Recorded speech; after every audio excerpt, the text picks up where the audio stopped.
છેલ્લા ઘણા સમયથી વિદ્યાર્થીઓ અમને પૂછી રહ્યા છે કે બોર્ડનું રિઝલ્ટ ક્યારે આવશે.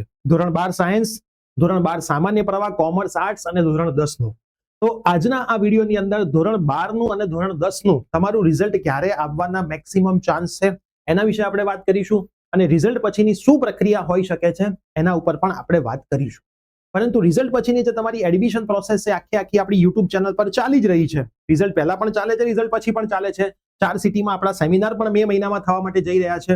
રાજકોટ, સુરત, અમદાવાદ અને ગાંધીનગર, એના બધાના ડિટેલ વિડીયો આપણી ચેનલ પર છે. પ્લસ આખી એડમિશનની પ્રોસેસ તમે ઘરે બેઠા પણ શીખી શકો છો. એના માટેના સેપરેટ વોટ્સઅપ ગ્રુપ પણ બનાવેલા છે. ડિસ્ક્રિપ્શન બોક્સની અંદર વોટ્સઅપ ગ્રુપની લિંક છે. પહેલા ના જોડાયા હોય તો જોડાયેલા રહેજો. બધી જ માહિતી, બધી જ મેસેજીસ તમને ગ્રુપમાંથી મળશે. અને એ ગ્રુપનું તો આપણું કાઉન્સેલિંગ આ આપણી મેઇન ચેનલ પ્રિયસર વિદ્યાપીઠ ઉપર ચાલે જ છે. બી ગ્રુપનું કાઉન્સેલિંગ અને જીસીએસ થ્રુ થતું કાઉન્સેલિંગ એ આપણી બીજી યુટ્યુબ ચેનલ પ્રિયસર જ્ઞાનપીઠ ઉપર ચાલી રહ્યું છે. તો પ્રિયસર જ્ઞાનપીઠ ચેનલને પણ તમે હજુ સુધી સબસ્ક્રાઇબ ના કરી હોય તો સબસ્ક્રાઇબ કરીને બેલ નોટિફિકેશન ઓન કરી દેજો, એટલે એક પણ માહિતી તમારી મિસ થાય નહીં. સાથે સાથે બોર્ડનું રિઝલ્ટ જેવું આવે છે, તમને લાગે છે કે રિઝલ્ટ થોડું ડાઉન છે, સારી કોલેજમાં લેવું છે એડમિશન, તો આપણી ઇમ્પ્રુવમેન્ટ બેચની પણ શરૂઆત થઈ ગઈ છે. ઓનલાઈન ઓફલાઈન ઇમ્પ્રુવમેન્ટ બેચ ધોરણ 10 અને ધોરણ 12 પછીની ઇંગ્લિશ મીડિયમ, ગુજરાતી મીડિયમની ડિટેલ વિડીયો ડિસ્ક્રિપ્શનમાં છે, ચેક કરી લેજો. જોડાવું હોય તો તમે અમારો કોન્ટેક્ટ કરી શકો છો. લિમિટેડ એડમિશન જ હવે ત્યાં બાકી રહ્યા છે. તો યસ દોસ્તો, મારું નામ છે પ્રિયેશ પટેલ. આપ સર્વેનું ખૂબ ખૂબ હાર્દિક સ્વાગત છે પ્રિયસર વિદ્યાપીઠ ચેનલની ઉપર. હવે લાગતું હતું એવું કે પેપર ચેકિંગ ફૂલ સ્પીડમાં થઈ ગયું હતું, તો એપ્રિલ મહિનાના એન્ડિંગમાં રિઝલ્ટ આવી જવું જોઈએ. પણ દર વર્ષે રિઝલ્ટ આપતી વખતે એમને કંઈક ને કંઈક નડતું હોય છે, જેમાં સૌથી મોટું નડે છે એમને નીટની એક્ઝામિનેશન. ગુજરાત બોર્ડનું કદાચ એવું માનવું છે કે જો નીટની એક્ઝામ પહેલા બોર્ડનું રિઝલ્ટ આપી દેવામાં આવે તો ઘણા વિદ્યાર્થીના ઓછા માર્ક આવે અથવા તો ફેલ થાય, તો એ નીટની એક્ઝામિનેશનનું ફોર્મ ભર્યું હોવા છતાંય સ્કીપ કરી દે. તો નીટની એક્ઝામિનેશનમાં તકલીફ પડી શકે એમ છે. એટલે હાલના સંજોગોને જોતા તો એવું લાગે છે કે નીટની એક્ઝામિનેશન જે 3 તારીખે આ રવિવારે થવાની છે એની પહેલા તો રિઝલ્ટ આવે જ નહીં. બરાબર? જો આવવાનું હોય તો એ લોકો તમને અપડેટ આપી દે, પણ હાલ એવું જોતા લાગે છે કે નીટની એક્ઝામિનેશન પહેલા તમારું રિઝલ્ટ નહીં આવે. હવે આપણે થોડો જૂનો ડેટા ઓપન કરીએ. જૂનો ડેટા એટલે શું કે ભાઈ 2024માં 9/5/2024માં રિઝલ્ટ આવ્યું, બરાબર, ગુરુવારના દિવસે. 2025માં 5/5/2025ના રોજ રિઝલ્ટ આવ્યું હતું, સોમવારના દિવસે. અને સૌથી મોટી વસ્તુ અહીંયા છે કે જ્યારે રિઝલ્ટ આવવાનું હશે, બોર્ડ એના એક દિવસ પહેલા જ એમની વેબસાઇટ ઉપર સર્ક્યુલર મૂકશે કે ભાઈ આવતીકાલે 8 વાગે તમે આ વેબસાઇટ ઉપરથી તમારું રિઝલ્ટ જોઈ શકશો. એની પહેલા બોર્ડ તમને જાણ કરશે નહીં. બરાબર? આજે આ સોમવાર રિઝલ્ટ આવવાનું હોય તો એના પહેલાના સોમવાર સુધીમાં જાણ કરે એવું નહીં બને, રવિવારે જ જાણ કરશે.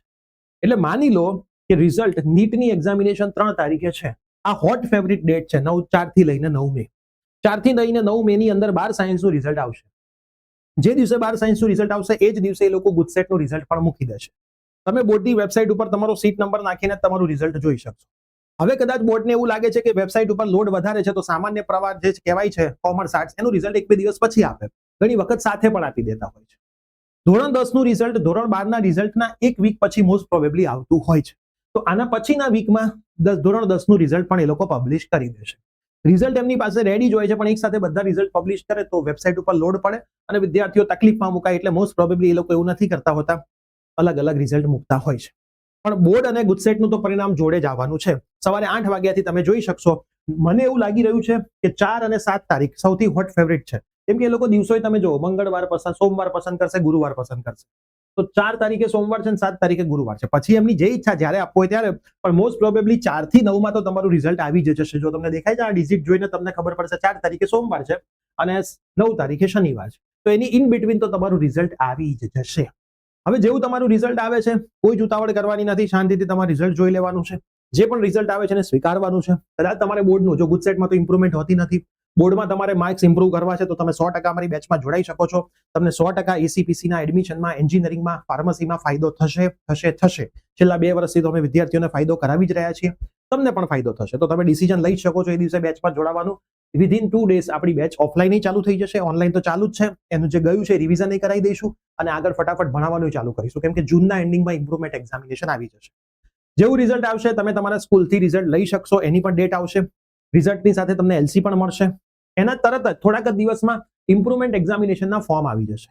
ઇમ્પ્રુવમેન્ટ એક્ઝામના ફોર્મ તમારા આવી જશે. બહુ ઓછા દિવસો આપે છે ફોર્મ ભરવાના, 10 દિવસો આપે છે. ફોર્મ ભરશો ત્યાં તમારા ઇમ્પ્રુવમેન્ટ એક્ઝામની તારીખો પણ જાહેર થઈ જશે. ધોરણ 10, ધોરણ 12 બધા જ વિદ્યાર્થીઓ ઇમ્પ્રુવમેન્ટ એક્ઝામિનેશન આપી શકે છે. આપણી બેચનો ડિટેલ વિડીયો ડિસ્ક્રિપ્શનમાં છે. ઇમ્પ્રુવમેન્ટ પ્રિયસર લખશો તો ઇમ્પ્રુવમેન્ટ શું છે, કેવી રીતે અપાય, કેટલા વિષયમાં અપાય, બધા જ વિષયમાં અપાય. તમે પાસ હોય કે ફેલ હોય, તમે બધા વિષયમાં ઇમ્પ્રુવમેન્ટ એક્ઝામ આપી શકો છો. આ બોર્ડનો નિયમ છે. ઠીક છે, તો આ નિયમ પ્રમાણે તમે સરસ ઇમ્પ્રુવમેન્ટ જૂનના એન્ડિંગમાં આપશો અને જુલાઈમાં સ્ટાર્ટિંગમાં તમારું રિઝલ્ટ પણ આવી જશે. તો આ રીતની આખી પ્રોસેસ છે. સમયાંતરે આપણે બધી જ માહિતી તમને આપણી યુટ્યુબ ચેનલ ઉપર આપતા રહીશું. તો હવે રેડી થઈ જાઓ મિત્રો તમારા રિઝલ્ટ માટે. તમે સરસ આખું વર્ષ મહેનત કરી છે. છેલ્લા 2 વર્ષથી 11 અને 12 ની મહેનત કરી રહ્યા છો. ધોરણ 10 વાળા છેલ્લા 1 વર્ષથી મહેનત કરી રહ્યા છે અને હવે રિઝલ્ટને સેલિબ્રેટ કરવાનો સમય ધીમે ધીમે નજીક આવી રહ્યો છે. જે પણ રિઝલ્ટ આવશે એને સ્વીકારીશું, ભૂલોને સમજીશું અને આગળ જીવનમાં એ ભૂલો સુધારવા માટે પ્રયત્ન. સાથે સાથે કોઈ પણ વિદ્યાર્થીને અમારા સેમિનારની અંદર આવવું હોય, ખાસ તમે સમજી લેજો, આ રવિવારે એટલે કે 3 તારીખે આપણો સેમિનાર સુરતમાં થવા માટે જઈ રહ્યો છે. 3 તારીખે સુરતમાં છે. 3 મેના રોજ, 17 મેના રોજ આપણો સેમિનાર સુરતમાં છે. બરાબર. 3 તારીખે રાજકોટ, 17 તારીખે સુરત. હું ફરીથી અહીંયા ડેટ્સ લખી દઉં છું, તો કોઈને જો ઈચ્છા હોય તો 3 મેના રોજ આપણો ફ્રી સેમિનાર, દરેક સેમિનાર આપણે ફ્રી કરતા હોઈએ છીએ, રાજકોટ થવા માટે જઈ રહ્યો છે. 17 મેના રોજ જે આપણો સેમિનાર છે વિદ્યાર્થી મિત્રો, એ સુરત થવા માટે જઈ રહ્યો છે. એના પછી 24 મેના રોજ જે આપણો સેમિનાર છે એ અમદાવાદ થવા માટે જઈ રહ્યો છે. એના પછી છેલ્લો સેમિનાર 31 મેના રોજ છે. આ સેમિનાર આપણો ગાંધીનગર થવા માટે જઈ રહ્યો છે. તો કોઈ પણ વિદ્યાર્થી મિત્રોને જો ઉપરના 3 સિટીના ગૂગલ ફોર્મ બંધ થઈ ગયા છે, કેમ કે ઓલરેડી પબ્લિક થઈ ગઈ છે, તો પણ કોઈકને આવવું હોય તો અમે કંઈક એડજસ્ટમેન્ટ કરીશું. તો આમાં જો તમારે આવવું હોય આ 3 સિટીમાં, તો તમારે તમારું નામ, કેટલા નંબર ઓફ પર્સન તમે આવશો, નંબર ઓફ પર્સન કેટલા આવશો, કયું તમારું ગ્રુપ હતું A કે B, અને તમારું કયું મીડિયમ, આટલું લખીને અને તમારે કયા સિટીમાં આવવું છે આટલું લખીને તમારે 9825799458 ઉપર વોટ્સઅપ મેસેજ કરી દેવાનો છે અને તમને સામેથી ડનનો મેસેજ આવી જશે. 9825799458 તમારું નામ, નંબર ઓફ પર્સન કેટલા આવવાના છો, એ કયું ગ્રુપ છે A B કે C, અને કયું મીડિયમ ને કયા સિટીમાં તમે આવશો, આટલું તમારે વોટ્સઅપ કરી દેવાનું છે. અમે અમારી ટીમને આગળ મોકલી દઈશું. અમદાવાદ હાલ જગ્યા નથી, તો અમદાવાદ વાળા સર્વેને રિક્વેસ્ટ કરીશ કે ગાંધીનગરમાં આવી જાય. અને ગાંધીનગરના ગૂગલ ફોર્મ અમે ઓપન રાખ્યા છે, એની લિંક હું ડિસ્ક્રિપ્શનમાં મૂકી દઉં છું.